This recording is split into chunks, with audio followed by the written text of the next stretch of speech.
Assalamualaikum warahmatullahi wabarakatuh. Mira mendengar teriakan ibunya dari dalam rumah selagi berada di teras. Entah kenapa langkah kakinya terasa begitu ringan memasuki rumah dan mencari ibu. "Ada apa, Bu? Apa kamu sudah menyingkirkan bau busuk itu, Mira?" ujar ibu. "Aku belum mencari tahu, nanti malam saja ya, Bu. Kamu tuh selalu seperti itu. Kalau saja bisa melihat, maka ibu akan mencari sendiri sumber bau yang sudah mengganggu ini hampir seminggu," omel ibu sembari mengaduk nasi di meja makan. "Iya Bu, maafin Mira ya," ujarnya merasa bersalah. Setiap pukul 5 pagi dan 5 sore selalu tercium bau busuk di halaman belakang. Kami pikir itu bau bangkai tikus. Tetapi Mira belum berhasil menemukannya. Anehnya, bau itu secara tiba-tiba hilang kemudian datang lagi. Ibu menyentuh punggung tangan Mira sambil tersenyum. "Kamu sakit, Nak? Tanganmu dingin sekali," terdengar nada cemas ibu. "Enggak, Bu. Di luar cuaca lagi hujan, jadi tanganku dingin," ujar Mira menyaut santai. "Ya sudah, sana cepat makan, jangan sampai sakit."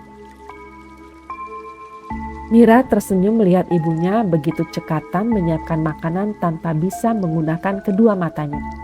Mata ibu sudah tidak dapat melihat lagi sejak kecelakaan 8 tahun lalu yang juga merenggut nyawa ayahnya.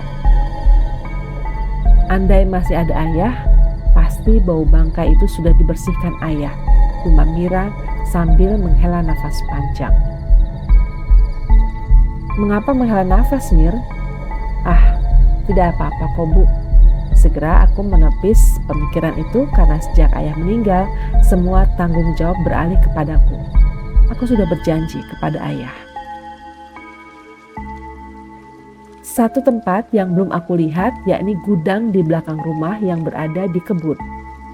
Tanah kebun itu dibeli ayah dari penduduk kampung dengan niat membantu karena mereka membutuhkan uang saat itu.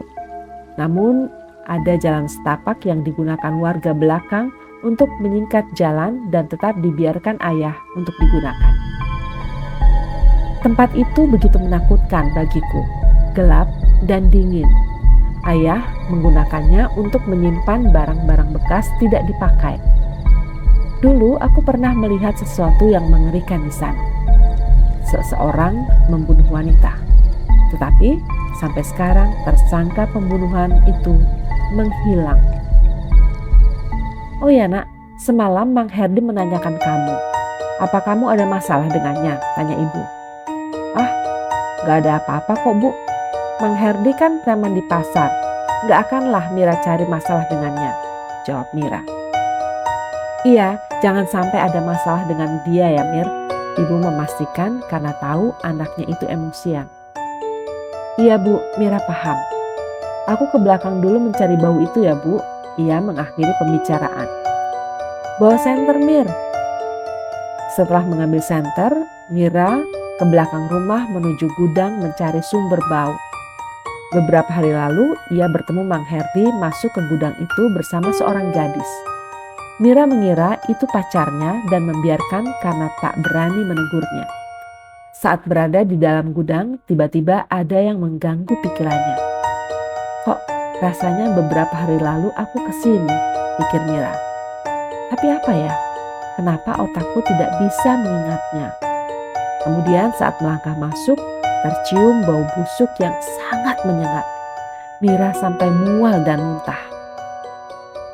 Senter di tangannya diarahkan ke semua sudut gudang. Ia melangkah perlahan. Samar-samar terdengar suara lelaki yang rasanya ia kenal. "Saya sudah katakan, tutup mulutmu jika tak ingin bernasib sama dengan gadis itu."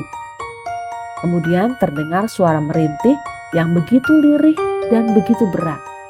Apakah itu suara gadis yang dibawa Mang Herdi? Tangan Mira bergetar hebat.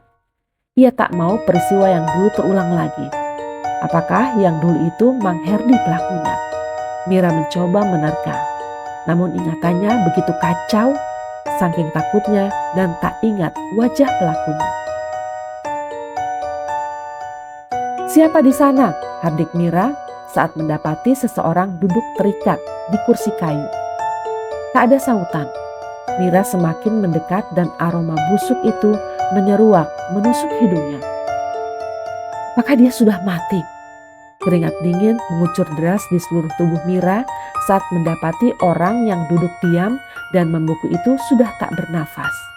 Rasa ingin tahu, Mira mengarahkan senternya ke wajah yang sudah membusuk.